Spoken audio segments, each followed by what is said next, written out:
بسم الله الرحمن الرحيم. الحمد للہ رب العالمین والصلاۃ والسلام علی رسول الکریم. اما بعد، ایک فزسسٹ تھا، بہت پاورفل میتھمیٹیشین تھا.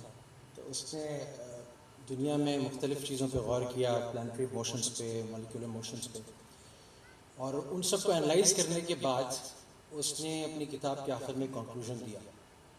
اس نے کہا کہ ایک ہستی ہے جو ان تمام نظام سے ماورا ہے، اور وہ ہستی بہت پاورفل میتھمیٹیشین ہے، بہت پاورفل فزسسٹ ہے، بہت پاورفل آرٹسٹ ہے. میں اس تک تو پہنچ گیا ہوں کہ ایک ایسی ہستی کے بغیر ایسا ممکن نہیں ہے. لیکن اگر مجھ سے پوچھا جائے کہ وہ ہستی، اس نے مجھے کیوں کریٹ کیا، اس نے مجھے اس دنیا کے اندر کیوں بھیجا، وہ مجھ سے کیا چاہتی ہے، اور موت کے بعد کیا ہوگا، تو میرے پاس ان چیزوں کا جواب میرا علم نہیں دیتا. فریڈرک ہائل ایک اور فزسسٹ تھا، سائنٹسٹ تھا. اس نے کہا کہ اس نے کنکلوڈ کیا، اس کو ایتھیسٹ عام طور پہ ایگنوسٹک کہتے ہیں، لیکن اس کا ایک بڑی پاورفل اسٹیٹمنٹ ہے. وہ کہتا ہے the probability of creating this world without a God is the same as the probability that there is a junkyard out there and a tornado passes through that junkyard and a Boeing 747 emerges out of it without any thought, without any architect, without any creator. تو اس کی probability جتنی ہوگی وہ اتنی probability ہے جیسے دنیا ایسے بن گئی. تو جہاں پہ یہ سائنٹسٹ اور فزسسٹ ان کی علم کی انتہا ہوتی ہے، وہاں سے قرآنی علوم کی ابتدا ہوتی ہے.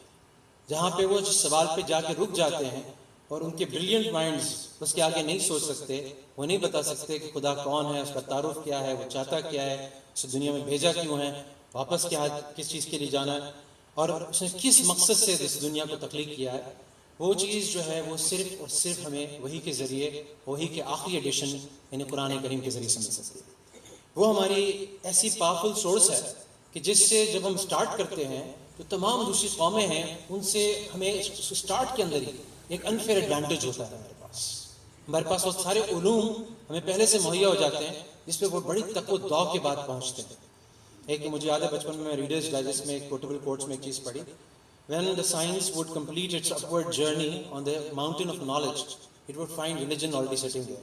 ایک وائڈر کانٹیکس میں تھی، بہت ساری بائبل کی باتیں، بہت ساری قرآن کی باتیں ایسی ہیں جو اس وقت سیرت کی باتیں ایسی ہیں جو ری انفورس کر رہے ہیں اپنی ریسرچ کے تھرو. یہاں پر میں ایک چیز پہ فوکس کروں گا کہ وہ ایک ہستی ہے جس کے بارے میں جب ہم western scientist, western politicians, western sociologist, western historians ان کی کتابوں کو پڑھتے ہیں، ان کے کوٹس کو پڑھتے ہیں، تو وہ اکثر اس ہستی کو سب سے ٹاپ رینک کرتے ہیں. میں ایک جملہ آپ کو ولیم ہارٹ کی کتاب سے بتا رہا ہوں، ولیم ہارٹ کی کتاب دی 100 سے، کہ وہ ریزن دیتا ہے کہ کیوں میں نے اپنے، یعنی وہ پریکٹسنگ کرسچن ہے، وہ کہتا ہے میں نے جیزس سے اوپر محمد کو رکھا ہے علیہ السلام. وہ کہتا ہے وجہ یہ ہے کہ if we have to look at the smallness, if you have to look at all the people, the heroes of history, and if you have to see who has been more successful on both the secular and the spiritual domain, we find no other person close to Muhammad sallallahu alaihi wasallam. اس طرح سے الفونسو لامارٹین کہتا ہے، جو French historian اور philosopher ہے، وہ کہتا ہے we have to look at the smallness of means and greatness of results. There's no other leader who comes close to Muhammad sallallahu alaihi wasallam. اچھا، ہمارے لیڈر کی شان ایسی ہے جس کے ہم نام لیوا بھی ہیں، جس کے امتی بھی ہیں، جس کو اپنا رسول نبی بھی مانتے ہیں، مگر اس وقت ہم اگر مسلم کنٹریز کی رینکنگ دیکھیں، سائنٹیفک پبلیکیشنز کے ٹرمز میں، کرپشن انڈیکس کے ٹرمز میں، پولیوشن اور لیک آف انفراسٹرکچر اور ڈیفیکلٹی آف لائف کے ٹرمز میں، ہمارا کراچی سٹیز مین الون ماشاءاللہ 3-4 ایسی لسٹ کو ٹاپ کرتا ہے جہاں ان ٹرمز آف پولیوشن، کچرا، روڈ ریج فار ایگزامپل، کہ لوگ نہیں دیکھتے کہ کس کی غلطی کیا ہے، ایک دوسرے کو اٹھا کے پنچز مارنے شروع. سو یہ میں اکثر سوال کرتا ہوں ایسی آگسٹ گیدرنگ میں جا کے، یہ کیا ڈسکنیکٹ ہے؟ ایک طرف میں نام لے رہا ہوں ایسی ہستی کا جس کی پوری دنیا جو ہے، جس کے لیے اشش کرتی ہے کہ 33 ایئرز میں 23 ایئرز آف ایکٹیو نبوہ، اور پھر 10 ایئرز آف، اس میں حضرت ابوبکر حضرت عمر کا دور آ گیا تھا، 3 ملین اسکوائر کلومیٹرز پہ حکومت تھی، کوئی آپ سے بڑا سپر پاور نہیں تھا. 33 ایئرز کی انٹرونشن میں ایسی باربیرک قوم کو زمانہ جاہلیت سے نکال کے سپر پاور بنا دیتی. تو کیا فرق ہے، کیا ڈسکنیکٹ ہے میرے ساتھ کہ آج میں اس کا نام لیوا ہوں، نماز بھی پڑھنے کی ویسے ہی کوشش کر رہا ہوں، اسی چیز کو اس پہ ایمان لانے کی کوشش کر رہا ہوں. تو جب ہم یہ دیکھتے ہیں کہ وہ ڈسکنیکٹ کیا ہے، جتنا اس غور سے جاتے ہیں، جیسے ابراہیم بھائی نے بات کی کہ دو چیزیں ہیں، ایک اللہ کی کتاب ہے اور ایک صاحب کتاب. ان دو چیزوں کو جب ہم غور سے دیکھتے ہیں، مجھے نہیں سمجھ میں آتی تھی کس اینگل سے میں دیکھوں، کیا کروں، کیونکہ ذہن میں زیادہ تر جیسے ہوتا ہے اکثر ہمارا نیریٹو، ریلیجیس نیریٹو، ہمارا دین جو ہے وہ مسجد کی حد تک اور نماز کی حد تک اور 5 ارکان کی حد تک محدود رہتا ہے.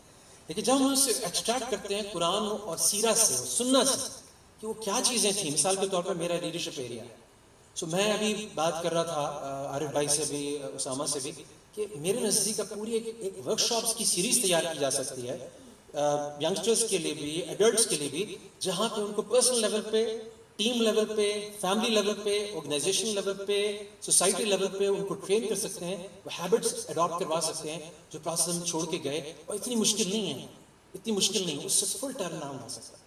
بس کہ انشاءاللہ this is a topic for another day, but I'll come back to what would be an impact کہ اگر اس قرآن کی، وہ سیرہ کی، وہ سنت کی، کیونکہ قرآن کو سمجھنے کے لیے کانٹیکسٹ چاہیے، اللہ کے رسول کی زندگی بھی ہے. جب ہم اس قرآن فہمی کو اس میسو لیول پہ علم فاؤنڈیشن کے ذریعے سے چندوں کو اللہ تعالیٰ قبول کر کے ان کے ذریعے سے اس کو عام کرتے ہیں، تو اس کا امپیکٹ کیا ہو سکتا ہے، اس کا پوٹینشیل کیا ہے. اس میں آپ کو بس 2-3 چیزیں عرض کروں گا کیونکہ میرے پاس ٹائم بھی تھوڑا ہے.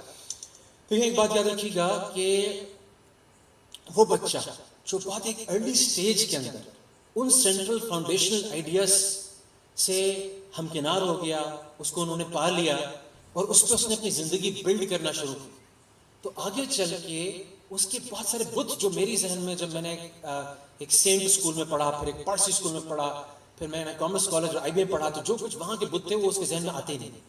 وہ شروع سے ایک موحد بنتا، اس کے لیے ایک سورس آف ایسی ٹروتھ ہے جس کے آگے وہ جو چھوٹے چھوٹے جو جھوٹ ہیں وہ سب بیک گراؤنڈ میں چلے جاتے ہیں.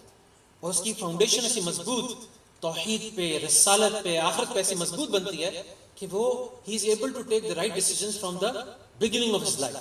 اور اس کے جو جس کی بنیاد ٹھیک ہے عمارت کی، وہ عمارت بھی ٹھیک ہو جائے گی. جب ہماری ایجوکیشن کی بنیادی غلط تھی، ظاہر ہے وہ عمارت بھی کہیں نہ کہیں غلط ہوگی. اب میں آپ کو چھوٹی سی مثال دیتا ہوں کہ کیا امپیکٹ ڈالتا ہے. دیکھیں، ایک پلیس ہولڈر ہے مشن، پرپز، ویژن کا. گورا اس وقت اتنی ترقی کر لی، سب کچھ کر لیا، کیونکہ وہی کے علوم کو ماننے کے لیے تیار نہیں ہے. وہ سائنس سے ہر چیز حاصل کرنا چاہتا ہے. تو وہاں پہ ایک فلاسفرز کی ایک ٹرم کہلاتی ہے ایگزسٹینشیل کرائسس. ایگزسٹینشیل کرائسس اس وقت ہوتا ہے جب فلاسفرز اپنی حد تک سوچنے کے بعد جب فلاسفی کو اور سائنس کو یوز کرتے ہیں سوال کا جواب دینے کے لیے کہ ہم ایگزسٹ کیوں کرتے ہیں، تو وہ اس میں جواب میں کرائسس کا شکار ہو جاتے ہیں کہ ہمیں سمجھ ہی نہیں آ رہا کچھ ایگزسٹ کرتے ہیں، کیونکہ انہوں نے وحی کے علوم کو تو پیچھے ڈال دیا، بائبل کو پیچھے ڈال دیا. نعوذ باللہ نیچے کے ورڈ میں we have taken care of God, he is gone, he is not there anymore. ان کا enlightenment کا ہے. So جب ہم بچے کو شروع سے اللہ سے انٹروڈیوس کرا رہے ہیں اور اللہ کو لے کے ان کو ایک مشن، پرپز، ویژن دے رہے ہیں، اس کے لیے اس کی منزل اس کو پہلے دن سے مل گئی، جس کے لیے بڑے بڑے philosophers, scientific people, scientific community ٹاور ٹویاں مار رہی ہے، وہ اس کو ڈائریکشن پہلے سے ہم نے دے دیا، شروع میں دے دیا. دوسری چیز جو ایک فنڈامنٹل نیچر ہے اس دنیا کا کہ اللہ تعالیٰ نے اس کو ایک جگہ بنایا جو امتحان کی جگہ ہے، جس کے اندر ہمیشہ اس کے اندر خیر اور شر کی کشمکش چلتی رہے گی. چاہے حضرت نوح علیہ السلام کا دور ہو، چاہے حضرت ابراہیم علیہ السلام کا دور ہو، چاہے حضرت موسیٰ علیہ السلام کا دور ہو، چاہے نبی کریم صلی اللہ علیہ وسلم کا دور ہو. تو اس کو بار بار وہ کانورسیشنز، وہ واقعات بتا دیے کہ دیکھو حضرت یوسف علیہ السلام کا بھائیوں کے ساتھ کیسے ٹسل رہا، لیکن اللہ تعالیٰ نے ان کو کیسے آخر میں کامیاب کیا. اس کے ذہن میں بات بیٹھ جائے گی اس تناظر میں، واللہ غالب علی امرہ ولکن اکثر الناس لا یعلمون. اکثر لوگوں کو پتہ نہیں لیکن اللہ تعالیٰ اپنے امور پر غالب ہے. تم جب اس راستے کو چلو گے، ان ویلیوز کو اڈاپٹ کرو گے، اس ڈیسٹینیشن کی طرف جاؤ گے، تو وہ تمہارے بیکنگ پہ ہوگا، وہ تمہارے وَمَعَكُمْ أَيْنَمَا كُنْتُمْ، تم جہاں جاؤ گے تمہارے ساتھ ہوگا.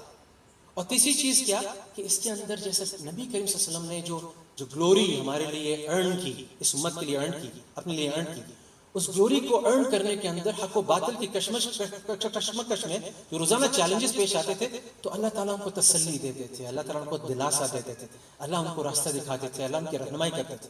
روزانہ یہ چیز ہو رہی ہوتی تھی، نبی کریم سے وہی آ رہی ہوتی تھی، وہی میرے لیے بھی ایکسیسیبل ہے، میرے بچوں کے لیے بھی ایکسیسیبل. اگر بچے کا نیچر ہم نے اس فطرت پہ شروع سے ہی سیٹ کر دیا تو اس کو شروع ہی سے غیبی نظام کی بہت سی باتیں پتہ چلیں گی. ابھی ہمیں اس وقت لڑنا پڑتا ہے، ایک ہم سپریم کورٹ میں جا کے کیس کرتے ہیں سود کے خلاف، دوسری طرف سے بینک آتے ہیں دوبارہ اس کو انڈو کر دیتے ہیں. اب اگر اس بچے کو شروع سے پتا ہے کہ اللہ تعالیٰ نے قرآن شریف میں غیبی نظام کا ایک اصول بتا دیا، یمحق اللہ الربا ویربی الصدقات، اللہ تعالیٰ صدقات کی نشو نما کرتے ہیں اور ربا کو مٹا دیتے ہیں. اور اس کے ذہن میں بات پہلے سے بیٹھی ہوئی ہے تو ایسے معاشرے کی تشکیل کی طرف جائے گا جہاں پر یہ سود کا تو تصور ہی نہیں ہوگا، بلکہ ایسے حضرات بیٹھے ہوں گے جو اپنے صدقہ اور صدقہ جاریہ کے بارے میں آگے سے آگے سوچ رہے ہوں. جب اس کو بتا دیا جائے کہ ان الصلاۃ تنہی عن المؤمنین تنہی عن الفحشاء والمنکر، تو وہ کیا کرے گا کہ وہ شروع سے جانے گا کہ مجھے اپنے کیریکٹر کو پرورژن سے بچانے کے لیے مجھے اچھی نماز ادا کرنی ہے. جب میں وہ کروں گا تو میرا کیریکٹر ہر کرپشن سے پرورژن سے بچ جائے. جب اس کو پتا ہوگا الا بذکر اللہ تطمئن القلوب، تو پیسے کی اندھا دھند دوڑ میں نہیں بھاگے گا، وہ مٹیریل چیزوں کی اندر دوڑ میں نہیں بھاگے گا. اس کو پتا ہے کہ دل کا سکون ایونچولی مجھے اللہ کی یاد سے آنا ہے. یہ مجھے جتنا لیٹ ریلائز ہوگا اتنی لیٹ میری زندگی میں خیر آئے گی. علم فاؤنڈیشن جیسے اداروں کی برکت سے جتنی جلدی ہم بچوں کو اپنے نہ صرف قرآن بلکہ قرآن کا مفہوم اور vision, purpose, mission, destination, values, dos and don'ts, rules of the game, اور ہر تسلی جو قرآن نے دی گئی ان سے پہلے سے اگر الائن کر دیں تو آپ سوچیں کہ کس طرح کا انقلاب آ جائے. جس چیز کو میں نے شروع میں ذکر کیا تھا کہ لیڈر ایسا نمبر 1 اور قوم ایسی، یعنی برنارڈ شاء کہہ رہا ہے کہ Islam is the best religion, Muslims are the worst followers. ہمیں دیکھ کے وہ وقت تھا جو انڈونیشیا، ملیشیا صرف مسلمان تاجروں کو دیکھ کے مسلمان ہو گیا، ان کے معاملات کو دیکھ کے مسلمان ہو گیا. اس وقت سب سے بڑی رکاوٹ ہم ہیں لوگوں کے اسلام لائے. سو اگر ہماری نئی نسل کو اگر ان فاؤنڈیشن کے سلیبس کے مطابق، ان کی کاوشوں کے مطابق شروع سے اس طرح سے گروم کیا جاتا ہے کہ وہ صحیح ٹرو ریپرزنٹیشن ہے اسلامک لیٹر کی بھی، اسلامک اسپرٹ کی بھی، تو وہ انقلاب آ سکتا ہے جس سے لیڈر اور اس کی پوری امت بالکل الائنڈ ہوں گے. اور ہمیں بھی وہ دنیا کے اندر بھی not glory for the sake of glory بلکہ glory for the sake of so that others can enter the same religion, they can earn the same barakah and success in life. اللہ تعالیٰ ہم سب کو توفیق دے اس طرح کی کاوشوں میں وتعاونوا علی البر والتقوی کے تحت ہم خوب کاوش بھی کریں اور جس طرح سے اپنے مال سے، اپنی جان سے، اپنی فکر سے کنٹریبیوٹ کریں. آخر دعوانا الحمدللہ رب العالمین.